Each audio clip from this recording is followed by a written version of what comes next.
Good morning, everyone. I'm Dr. Anvesh Shindla, consultant radiation oncologist at Medical Hospitals, Hyderabad. So, November ni మనం general గా lung cancer awareness month అంటామండి. So today will speak a few facts about lung cancer. Lung cancer general గా మనం దాన్ని silent disease అంటాం. ఎందుకు వస్తుంది lung cancer?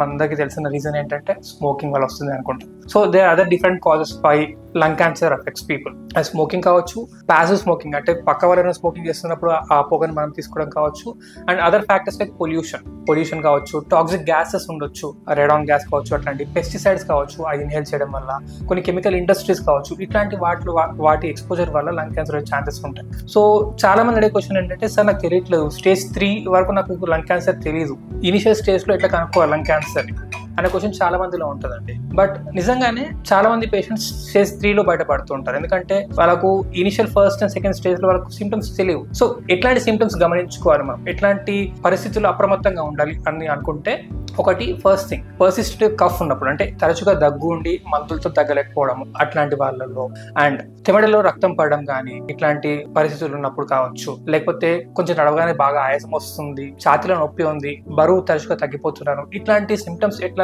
ఉన్నాయి అనుకోండి, అప్పుడు మీ డాక్టర్ని కన్సల్ట్ అవ్వడం చాలా ఇంపార్టెంట్. నెక్స్ట్, మరి దీనికి స్క్రీనింగ్ ఉందా? మాకు సర్విక్స్ క్యాన్సర్ స్క్రీనింగ్ ఉంటుంది, బ్రెస్ట్ క్యాన్సర్ స్క్రీనింగ్ ఉంటుంది అనుకుంటాం కదా, మరి లంగ్ క్యాన్సర్ స్క్రీనింగ్ ఉందా అంటే yes, there is lung cancer screening ఉందండి. అది లో డోస్ సిటీ స్కాన్స్ అంటామండి, అది చేయించుకోవాలి.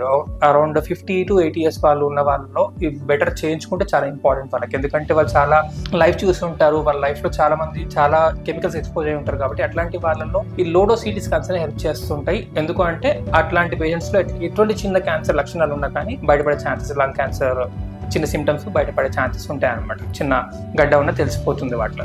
సో ట్రీట్మెంట్ ఏంటి? చాలా రకాల ట్రీట్మెంట్ ఉంటాయి. కీమోథెరపీ కావచ్చు, సర్జరీ కావచ్చు. ఇనిషియల్ స్టేజ్ లో సర్జరీ చేస్తాము, కీమోథెరపీస్ ఉన్నాయి, టార్గెటెడ్ థెరపీస్ ఉన్నాయి, రేడియేషన్ థెరపీ టెక్నిక్స్ ఉన్నాయి, లాట్ ఆఫ్ ట్రీట్మెంట్స్. ఇంతకు ముందు లాగా కీమోథెరపీ ఇవ్వగానే వాళ్ళు లాస్ట్ స్టేజ్ లో ఉన్నారు అది చాలా వింటూ ఉంటాం మనం. కాకపోతే ఇప్పుడు న్యూయర్ టెక్నాలజీస్, న్యూయర్ డ్రగ్స్ వచ్చినప్పటి నుంచి, even targeted therapies, immunotherapy drugs వచ్చినప్పటి నుంచి people are surviving a long. So I encourage every one of you, భయపడొద్దు. లంగ్ క్యాన్సర్ వచ్చిన వాళ్ళు కూడా అంటే చెప్పండి, అవేర్నెస్ క్రియేట్ చేసినప్పుడు ఏంటంటే లంగ్ క్యాన్సర్ ఎర్లీగా డిటెక్ట్ చేయొచ్చు, ఒక లేటర్ స్టేజ్ డిటెక్ట్ అయినా కూడా మంచి ట్రీట్మెంట్ తీసుకొని వాళ్ళలో మంచి లైఫ్ సర్వైవల్ ని పెంచుకునే ఛాన్సెస్ చాలా ఎక్కువగా ఉన్నాయి. Thank you.